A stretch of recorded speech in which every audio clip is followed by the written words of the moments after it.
পক্ষান্তরে মুসলিম ধর্মের যে অভিবাদন শব্দ সালাম, এই সালামের ভেতর কি রয়েছে আমরা কি জানি? চিন্তা করে দেখেছি? সেই সালামের ভেতর তিনটি জিনিস রয়েছে। কয়টি জিনিস বলেন? কয়টি জিনিস রয়েছে সেই সালামের ভেতর? সেই মুসলিমদের তিনটি জিনিস রয়েছে। এক নম্বর হলো আসসালামু আলাইকুম। এই কথা বলার দ্বারা আপনার উপর রহমত নাযিল হোক। আসসালামু আলাইকুম ওয়া রাহমাতুল্লাহ, আপনার উপর আল্লাহ তাআলা রহমত নাযিল করুন। ওয়া বারাকাতুহু, আপনার উপর আল্লাহ তাআলা বরকত নাযিল করুন। ওয়া মাগফিরাতু,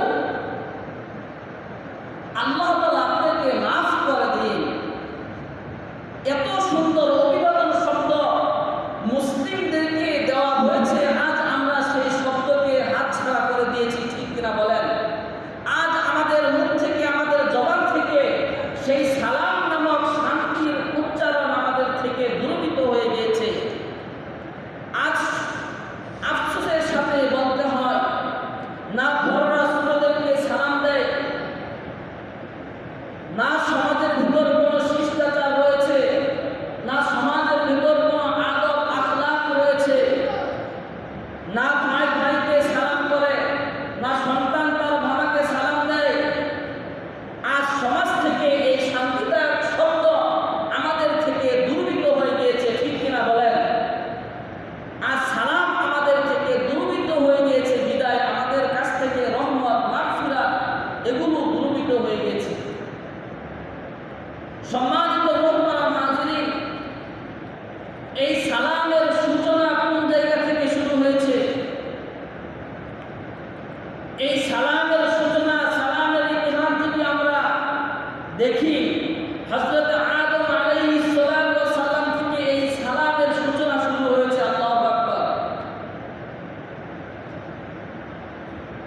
যখন আল্লাহ রাব্বুল আলামিন হযরত আদম আলাইহিস সালামকে সৃষ্টি করলেন, আল্লাহ রাব্বুল আলামিন আদম নবীনা আলাইহিস সালামকে সৃষ্টি করার পর আদম নবীকে বলা হলো, হে আদম, তুমি ওই দিকে তাকিয়ে দেখো, ওই দিকে তাকিয়ে দেখো, সেখানে ফেরেশতার একটি জামাত রয়েছে, একটি দল রয়েছে, সেখানে তুমি যাও। সেখানে গিয়ে তুমি ফেরেশতার দলে তুমি গিয়ে এই কথাটি বলো, আসসালামু আলাইকুম। দেখো সেই ফেরেশতার দল, সেই ফেরেশতারা তোমার কি উত্তর দেয়, তোমাকে কি বলে। আল্লাহু আকবার। যখন হযরত আদম আলাইহিস সালাম যখন ফেরেশতার জামাতে গিয়ে সেই মধুর বাণী উচ্চারণ করে বলেন আসসালামু আলাইকুম, তখন ফেরেশতারা বলেন ওয়া আলাইকুম সালাম ওয়া রাহমাতুল্লাহি ওয়া বারাকাতুহু। তখন আল্লাহ তাআলা বলেন, হে আদম, তুমি জেনে রাখো, তুমি শুনে রাখো, এই অভিবাদন শব্দ, এই সালাম তোমার এবং তোমার সন্তানাদিদের পরবর্তীদের জন্য অভিবাদন শব্দ। আল্লাহু আকবার। এই সালাম হলো তোমার থেকে নিয়ে তোমার পরবর্তীতে যারা আসবে, তোমার সন্তানাদি যারা হবে, সেই উম্মতে মুহাম্মাদীদের একে অপরের জন্য পরস্পর দোয়া হবে সেই সালামের মাধ্যমে। আজ আফসোসের সাথে বলতে হয়, আমাদের সমাজ থেকে শিষ্টাচার, আদব, সালাম এগুলো একেবারে দূরীভূত হয়ে গিয়েছে। বলেন ঠিক কিনা? আজ আমাদের সমাজে এই জিনিসগুলো নেই, সেজন্যই কোনো আদব, কোনো আখলাক আমাদের ভিতর নেই। পূর্বে দেখা গিয়েছে, যারা মুরব্বী আছে তারা বলতে পারবে, তখনকার সময় ছোটরা বড়দের কাছে যেতে ভয় পেয়েছে। ছোটরা বড়দের কাছে যখন যেত, তখন তারা ভয়ে শুধু কাঁদতে শুরু করতো, যে আমি তো একজন মুরব্বীর কাছে আসি, সে জানি আমাকে কি না বলে, সে জানি আমার কি ভুল ধরে বসে। বর্তমান সময় আমাদের সমাজ এমন নষ্ট হয়েছে, না ছোটরা বড়দেরকে সম্মান করে, না ছোটরা মুরব্বীদেরকে শ্রদ্ধা করে, না ভাই ভাইকে সম্মান করে। সমাজ থেকে এই জিনিসগুলো আমাদের কাছ থেকে আজ হাতছাড়া হয়ে গিয়েছে। সেজন্য মুহতারাম হাজির সেই সালামের সূচনা হযরত আদম নবীনা আলাইহিস সালাতু ওয়াস সালাম থেকে শুরু হয়েছিল। আজ আমাদের পর্যন্ত এসে আমার মনে হয় যে এই সালামের আস্তে আস্তে প্রচলনগুলো দুর্বৃত্ত হয়ে যাচ্ছে। সেজন্য আমাদের উপর গজব এবং বিপদ আসে। এই সালামের মহত্ব কি? এই সালামের বরত্ব, এই সালামের মহত্ব কি? এই সালামের মহত্ব হলো এই সালাম পরিপূর্ণভাবে দেওয়া, এভাবে উচ্চারণ করে দেওয়া, আসসালামু আলাইকুম ওয়া রাহমাতুল্লাহি ওয়া বারাকাতুহু, পরিপূর্ণভাবে সালাম দেওয়া। হ্যাঁ, কেউ যদি শুধু আসসালামু আলাইকুম বলে তারপরেও তার সালাম আদায় হয়ে যাবে। কেননা তিরমিজি শরীফের হাদিসে বর্ণিত হয়েছে, একবার নবী করিম সাল্লাল্লাহু আলাইহি ওয়াসাল্লাম রাস্তার পাশে বসা ছিলেন। বসা থাকা অবস্থায় এক ব্যক্তি রাস্তা দিয়ে অতিক্রম করার পথে আমার আপনার প্রিয় নবী সাল্লাল্লাহু আলাইহি ওয়াসাল্লামকে দেখে বললেন, আসসালামু আলাইকুম। প্রিয় নবী বললেন, এই ব্যক্তির উপর 10টি রহমত বর্ষিত হোক। কিছুক্ষণ পর দ্বিতীয় আরেক ব্যক্তি ওই রাস্তা দিয়ে যাচ্ছিল। ওই দ্বিতীয় ব্যক্তি প্রিয় নবী সাল্লাল্লাহু আলাইহি ওয়াসাল্লামকে দেখে বললেন, আসসালামু আলাইকুম ওয়া রাহমাতুল্লাহ। আরেকটু বাড়িয়ে বললেন। প্রিয় নবী সাল্লাল্লাহু আলাইহি ওয়াসাল্লাম বললেন, এই ব্যক্তির উপর 20টি রহমত বর্ষিত হোক। কিছুক্ষণ পর আরেক ব্যক্তি ওই রাস্তা দিয়ে যাওয়ার পথে প্রিয় নবী সাল্লাল্লাহু আলাইহি ওয়াসাল্লামকে দেখে বললেন, আসসালামু আলাইকুম ওয়া রাহমাতুল্লাহি ওয়া বারাকাতুহু। তখন প্রিয় নবী সাল্লাল্লাহু আলাইহি ওয়াসাল্লাম বললেন, এই যে ব্যক্তি আমাকে সালাম দিয়েছে, এই ব্যক্তি আমাকে পরিপূর্ণভাবে সালাম দিয়েছে, সেই বিধায় এই ব্যক্তির উপর 30টি রহমত বর্ষিত হোক। চিল্লায়ে বলেন আল্লাহু আকবার। এই ব্যক্তির উপর 30টি রহমত বর্ষিত হোক। কেন? সে তো পরিপূর্ণ আকারে সালাম দিয়েছে। সেজন্য পরিপূর্ণ আকারে যদি কেউ সালাম আদান প্রদান করে তখন তার সওয়াবও বেশি হয়, ঠিক কিনা? পরিপূর্ণভাবে সালাম দিলে সেখানে সেই সালামের ভিতর সওয়াবই বেশি।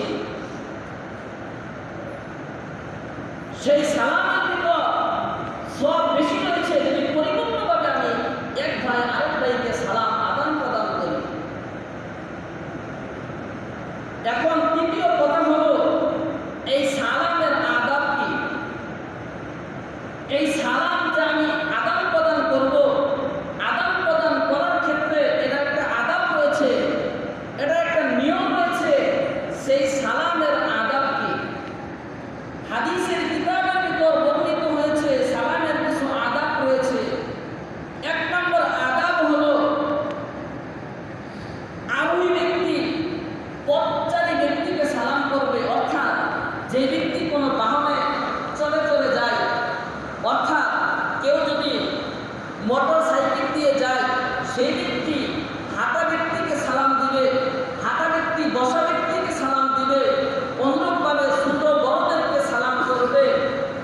যেখানে ছোট মজলিস, ওই ছোট মজলিসগুলারা বড় মজলিসগুলাদেরকে সালাম করবে। এভাবে সালামের কিছু আদাব রয়েছে। সর্বোপরি কথা হলো আগে আগে সালাম প্রদান করা।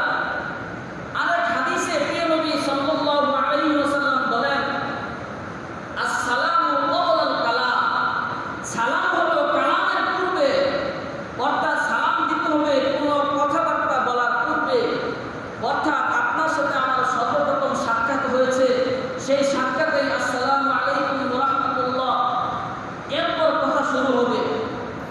সর্বপ্রথম সালাম দিয়ে এরপর কথা শুরু হবে। আরেক হাদিসে প্রিয় নবী সাল্লাল্লাহু আলাইহি ওয়াসাল্লাম ইরশাদ করেন, ক্বালা রাসূলুল্লাহ সাল্লাল্লাহু আলাইহি ওয়াসাল্লাম, আফশুস সালাম। প্রিয় নবী সাল্লাল্লাহু আলাইহি ওয়াসাল্লাম বলেন, আফশুস সালাম, তোমরা সালামকে প্রচার প্রসার করো, তোমরা সালামকে প্রচার প্রসার করো। ওয়া আত'ইমুত তাআম, তোমরা অসহায় গরীবদেরকে খাবারের ব্যবস্থা করো। আফশুস সালাম ওয়া আত'ইমুত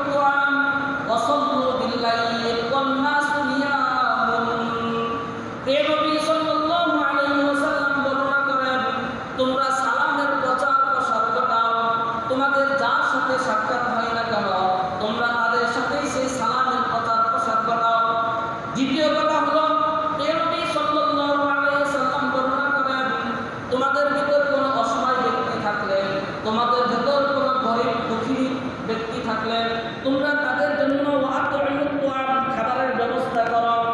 ওয়াসাল্লু বিল-লাইল ওয়ান-নাসু নিয়ামুন, তোমরা রাতের বেলা নামাজের ব্যবস্থা করো।